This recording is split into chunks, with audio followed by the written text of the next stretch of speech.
నెల్లూరు గురించి చూద్దాం. నెల్లూరులో వచ్చేసి లాస్ట్ టైమ్ అయితే 2018లో 1336 పోస్టులున్నాయి. ఈసారి కూడా 100 పోస్టులు ఎక్కువనే ఉన్నాయి. 1478 ఉన్నాయి. నేను మీ నుంచి కోరుకున్నది ఏందంటే, ఈ డేటా మొత్తం మీకు డిస్ట్రిక్ట్ వైస్‌గా ప్రతి డిస్ట్రిక్ట్ వైస్‌గా చేస్తున్నాను. సో, ఏదైతే డేటా మీకోసం ఇస్తున్నానో నేను చాలా కష్టపడి మీ దగ్గరికి ఒక దగ్గరికి చేర్చి దాన్ని అనాలిసిస్ జేసి ఒకరు కట్ ఆఫ్ చెప్పేదానికంటే బదులు ఈ డేటాని మీరు చూస్తే మీకొచ్చిన మార్క్స్‌కి మీ కట్ ఆఫ్ ఎంత, ఏంటి అనేది మీకే అర్థమవుతుంది. సో, అంత నీట్‌గా మీ దగ్గర కోసం నేను డేటా తీసుకొస్తున్నాను. మీ నుంచి కోరుకునేదైతే ఒకటే. మీరు చేసే ప్రతి సబ్‌స్క్రైబ్ కూడా నాకు ఇంకొక వీడియోని చేయడానికి ప్రోత్సహిస్తుంది. సో, ఖచ్చితంగా కోమెహెందీ అంటే ఇదేదో యూట్యూబ్ ఛానల్ అనుకోకండి. కోమెహెందీ అని కొంచెం పేరు కలిసొచ్చి అలా పెట్టుకున్నాను నేను.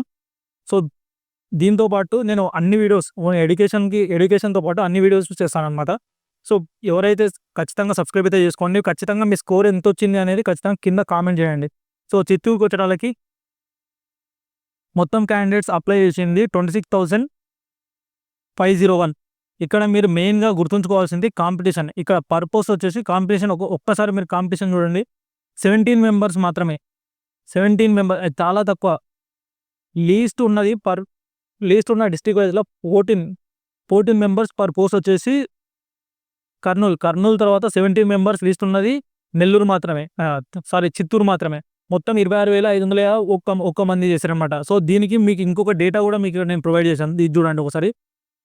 మీకు పోస్ట్ వైజ్ మీ కేటగిరీలో ఎవరైతే అప్లై చేయాలనుకున్నారో వాళ్ళందరికీ కూడా ఈ ఎవరైతే మీ కేటగిరీలో ఎంతమంది అప్లై చేశారో ఆ డేటా కూడా మీకు ఇక్కడ క్లియర్ కట్‌గా నేను ఇచ్చాననమాట.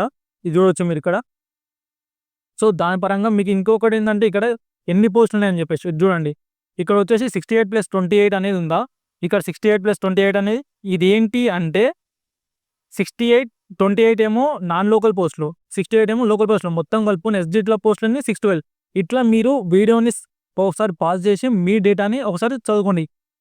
తెలుగులో ఎన్ని పోస్టులు ఉన్నాయి, హిందీలో ఎన్ని పోస్టులు ఉన్నాయి, ఇంగ్లీష్‌లో ఎన్ని పోస్టులు ఉన్నాయి, అట్లా కేటగిరీ వైజ్ మీకు ఎన్నెన్ని పోస్టులు ఉన్నాయో అవన్నీ ఇచ్చాననమాట.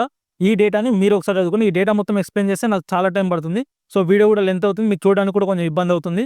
దాంతో పాటు మీకు మెయిన్‌గా ఇక్కడ 2018లో ఎంతమంది, ఇది మెయిన్ అనమాట అందరికి.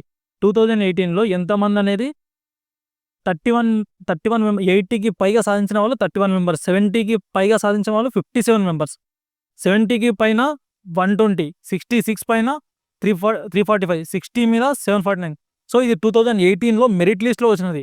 ఈ మెరిట్ లిస్ట్‌లో అంటే మీరు చూడండి 80కి పైగా ఎవరైతే అభ్యర్థులు సాధించారో బాగుంటే 31 ఉన్నారు. మీకున్న పోస్టులు అయితే వచ్చేసి 1400 ఉన్నాయి. సో, మామూలుగా 80% ఇప్పుడు మనకి ఏదైతే నార్మలైజేషన్ తర్వాత మనకు స్కోర్ పెరిగింది అని మీరు ఇంతగానో బాధపడుతున్నారో, మీతో పాటు అందరికీ స్కోర్ పెరుగుతుంది. అందరికీ స్కోర్ పెరిగినప్పుడు బాధపడాల్సిన అవసరం లేదు.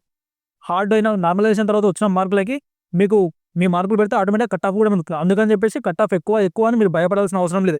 మీకు ఏదైతే మార్క్స్ ఎంతైతే వచ్చినాయో ఒకసారి ఆ మార్క్స్‌ని లాస్ట్ ఇయర్ పోయిన దానికి కంపేర్ చేసుకొని తర్వాత మీకు ఏదైతే ఇప్పుడు మీ కేటగిరీలో ఎన్ని పోస్టులు ఉన్నాయో ఆ పోస్ట్ తోటి ఓసారి కంపేర్ చేసుకొని మీ కేటగిరీలో ఎంతమంది అప్లై చేశారు. సో, దాన్ని బట్టి మీకు జాబ్ వస్తుందా లేదా అని మీకే అర్థమైపోతుంది. ఇక్కడైతే 80+ స్కోర్ చేసిన వాళ్ళు 31. అంటే ఈసారి ఒక 100 మెంబర్స్ చేసుకోం. లేదు 150, 200 మెంబర్స్ చేసుకోం. మిగతా వాళ్ళందరూ చూడండి 60-80 మధ్యలో మాత్రమే 60-8 సారీ 70-80 మధ్యలో దాదాపు ఒక 200 మెంబర్స్ కూడా లేరనమాట. ఆ తర్వాత వచ్చేసి 60 మాక్సిమం కాంపిటీషన్ ఎక్కడ ఉంటుందంటే 60 నుండి 70 మధ్యలో ఉన్న వాళ్ళకి కాంపిటీషన్ ఉంది. ఇది కూడా reservation BCB, BCC, BCD, BCE ఇలా ఉన్నారు చూసినావా, వాళ్ళకైతే కాంపిటీషన్ అయితే చాలా అంటే చాలా హెవీగా ఉంటుంది. సో, దగ్గరగా కట్ ఆఫ్ అని వచ్చిపోయేది ఉంటుంది.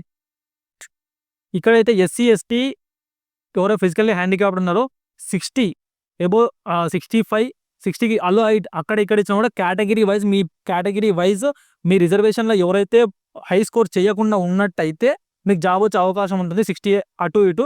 ఈ కేటగిరీ వైజ్ నేను పోస్ట్ వచ్చినప్పుడు నేను మళ్ళీ ఎక్స్‌ప్లెయిన్ చేస్తాను ఎంత కట్ ఆఫ్ అనేది ఓపెన్‌గా. ఇక్కడ చూడండి. ఇక్కడ వచ్చేసి పీజీటీ. ఈ పీజీటీ గానీ, టీజీటీ గానీ, ప్రిన్సిపల్ పోస్టులు గానీ చాలా వరకు వచ్చేసి కట్ ఆఫ్ అనేది ఈ డిస్ట్రిక్ట్‌లో మాత్రం కట్ ఆఫ్ అనేది చాలా తక్కువనే ఉంటుంది. అందరూ ఎక్స్‌పెక్ట్ చేసినంత కాదు. మినిమమ్ ఇక్కడ 70 అని ఉంది. 70కి కొంచెం అటు ఇటు ఖచ్చితంగా ఓపెన్ కట్ ఆఫ్ అనేది 75+ ఉంటుంది. ఈడబ్ల్యూఎస్ ఎవరైతే అభ్యర్థులు ఉన్నారో వాళ్ళకొచ్చేసి 72-73 వచ్చినప్పుడు జాబ్ కొట్టే అవకాశం ఖచ్చితంగా ఉంటుంది.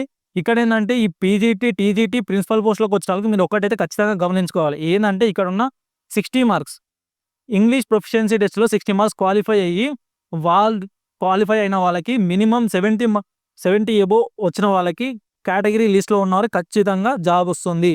75+ కట్ ఆఫ్ ఉంటుంది. ఎస్సీ, ఎస్టీ, ఫిజికల్లీ హ్యాండిక్యాప్డ్ వచ్చేసి 50 మార్క్స్ ఖచ్చితంగా క్వాలిఫై అయినట్టయితే వాళ్ళకి ఈ కేటగిరీ వాళ్ళకి 60 కొంచెం అటు ఇటు ఉన్నా కూడా జాబ్ వచ్చే అవకాశం ఉంది. ఎందుకు 60 అని చెప్తున్నారంటే ఇక్కడ పోస్టులు అనేవి చాలా ఉన్నాయి. ఈ ఈసారి ఎవరైతే అభ్యర్థులు వాళ్ళ స్కోర్‌ని రెస్పాండ్‌గా అండ్ కామెంట్‌లలో గానీ, ఇన్‌స్టిట్యూట్‌లో గానీ, ఏదైతే గూగుల్ షీట్‌లలో ఫార్మ్ ఫిల్ చేసి పంపించిన వాళ్ళు గానీ, ఎక్కువ స్కోర్ చేసిన వాళ్ళైతే ఈ డిస్ట్రిక్ట్‌కి సంబంధించిన వాళ్ళు లేరు.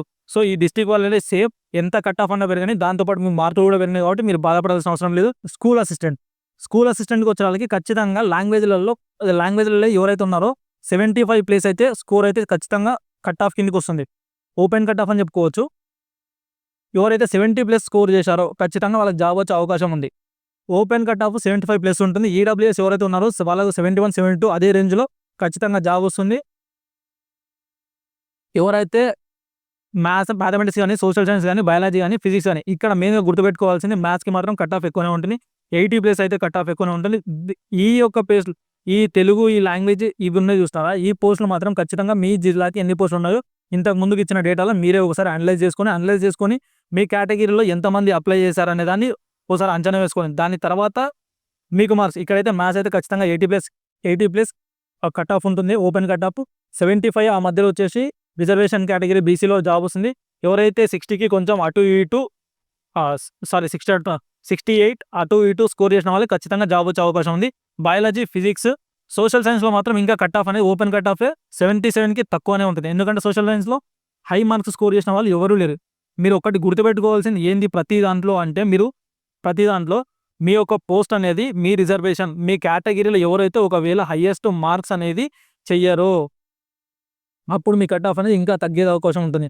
నార్మల్‌గానే ఈ డిస్ట్రిక్ట్‌లలో పోస్ట్ అనేది ఎక్కువ ఉన్నాయి కాబట్టి కట్ ఆఫ్ అనేది తక్కువ ఉంటుంది. ఒకవేళ మీ రిజర్వేషన్ కేటగిరీలో ఎవరైతే అభ్యర్థులు హై స్కోర్ చేయకుంటే కట్ ఆఫ్ ఇంకా తగ్గే అవకాశం అయితే ఉంది. సో, ఇది మామూలుగా బయాలజీ, ఫిజిక్స్ కూడా వచ్చేసి ఇంచుమించు అంతే ఉంటాయి. స్కూల్ అసిస్టెంట్‌లో వచ్చేసి ఇంతసేపు చెప్పిన దాంట్లో ఇదనమాట. సో, వీళ్ళకైతే ఈ స్కోర్ వచ్చిన వాళ్ళకైతే ఖచ్చితంగా జాబ్ ఎక్స్‌పెక్ట్ చేసే అవకాశం అయితే ఖచ్చితంగా ఉంది. ఖచ్చితంగా జాబ్ వచ్చే అవకాశం ఉంది. ఎస్‌జిటికి సంబంధించి మెయిన్‌గా మీరు గుర్తు చేసుకోవాల్సింది ఏంటంటే ఎవరైతే టెట్‌లో ఎక్కువ స్కోర్ చేశారో వాళ్ళ వల్ల ఏమైతుంది అంటే టెట్‌లో మినిమమ్ వాళ్ళకి 14-17 మధ్యలో స్కోర్ ఉండడం వల్ల డీఎస్సీలో ఒక 55 స్కోర్ చేసినా వాళ్ళ స్కోర్ అనేది 70 దాకా వస్తుంది. ఎవరైతే మాక్సిమం 75-90 మధ్యలో ఏ డిస్ట్రిక్ట్ అయినా పర్లేదు ప్రతి దాంట్లో ఈ స్కోర్‌ని అయితే చూడగలుగుతాం. కానీ ఈ డిస్ట్రిక్ట్ ఏందంటే మిగతా అన్ని డిస్ట్రిక్ట్‌తో పోల్చుకుంటే ఈ డిస్ట్రిక్ట్‌లో కట్ ఆఫ్ అనేది తక్కువనే ఉంటుంది. సో, 75+ అనే safe score 80+ cut off open cut off ఎవరైతే ఈడబ్ల్యూసీ ఉన్నారో 76, 78, 79 ఆ టైంలో జాబ్ అనేది ఖచ్చితంగా వస్తుంది. ఎవరైతే BC A, B, C, D వీళ్ళు ఉన్నారో ఖచ్చితంగా 70+ స్కోర్ చేసిన వాళ్ళు మంచి స్కోరు బేస్డ్ ఆన్ మీ రిజర్వేషన్ ఇంతకు ముందు చెప్పినట్లుగా మీ రోస్టర్ పాయింట్ తర్వాత మీ కేటగిరీ మీ ఎన్ని పోస్టులు ఉన్నాయన్న దాన్ని బట్టి ఎస్సీ, ఎస్టీ వాళ్ళకి కొంచెం 68 కొంచెం అటు ఇటు అయ్యే ఛాన్సెస్ అయితే ఉన్నాయి. సో, మీ కేవలం హై స్కోర్ చూసే దాంట్లో అయితే ఎస్‌జిటి దాని ఉన్నాయి. ఎందుకంటే బికాస్ ఆఫ్ టెట్‌లో ఎక్కువ స్కోర్ సాధించడం వల్ల డీఎస్సీ మార్కులు కలుపుకొని మినిమం చూసుకుంటేనే 70+ వస్తున్నాయి. సో, 75-90 మధ్యలో హై స్కోర్ సాధించిన వ్యక్తులను కూడా మనం చూసాం. సో, ఇప్పుడైతే మీకు ఇంతవరకు ఏదైతే నేను మీకు డేటా ఇచ్చానో ఆ డేటా అనేది మీరే ఒకసారి అనలైజ్ చేసుకోండి. మీరు అనలైజ్ చేసుకొని మీరు ఏ కేటగిరీ ఏ పోస్ట్‌లో మీ పోస్ట్‌కి ఎంతమంది మీకు మీ పోస్ట్‌లో అంటే కాంపిటీషన్‌గా ఉన్నారో తర్వాత మీకు సెపరేట్‌గా మీకు ఇక్కడ పోస్ట్ వైజ్ ఇచ్చాను. అది కూడా క్యాలిక్యులేట్ చేసుకొని 2018 ఒక డేటా ఇచ్చాను. దాని విధంగా కూడా ఒకసారి మీరు అనలైజ్ చేసుకొని మీకు కట్ ఆఫ్ అని మీరు ఇంకా ఎవరిని అడగనవసరం లేదు. డైరెక్ట్ మీరే ఒక్కసారి ఒక 10 మినిట్స్ దీని మీద కేటాయిస్తే మీకే మీ కట్ ఆఫ్ అనేది ఎంత ఉంటుంది, మీకు జాబ్ వస్తుందా లేదా అనేది మీకే అర్థమైపోతుంది. ఎవరైతే లీస్ట్ స్కోర్ అయితే చేశారో వాళ్ళు ఖచ్చితంగా భయపడకండి. ఈ డిస్ట్రిక్ట్‌లో ఖచ్చితంగా జాబ్ వచ్చే అవకాశం ఉంది. ఖచ్చితంగా అది రోస్టర్ పాయింట్ విధానంలో ఎవరైతే మీకంటే ముందున్న కేటగిరీ వ్యక్తి ఒకవేళ హై స్కోర్ చేసినా కూడా తర్వాత కేటగిరీలో మీ పేరు వచ్చిందంటే మీకు తక్కువ స్కోర్ వచ్చినా కూడా మీకు జాబ్ వచ్చే అవకాశం ఉంది. అందుకే మనం అంచనా మాత్రమే వేయగలుగుతాం. ఇంత కట్ ఆఫ్ ఉండొచ్చు అని చెప్పి. సో, బేస్డ్ ఆన్ లక్ ప్రతి ఒక్కరికి కొంచెం లక్ ఫ్యాక్టర్ అనేది కలిసొస్తే ఖచ్చితంగా జాబ్ వచ్చే అవకాశం ఉంది. సో, మీ నుండి నేను కోరుకునేది ఏంటంటే ఈ డేటా మొత్తం ఒకసారి మీరు అనలైజ్ చేసుకోండి. ఖచ్చితంగా ఛానల్ అయితే సబ్స్క్రైబ్ చేసుకోండి.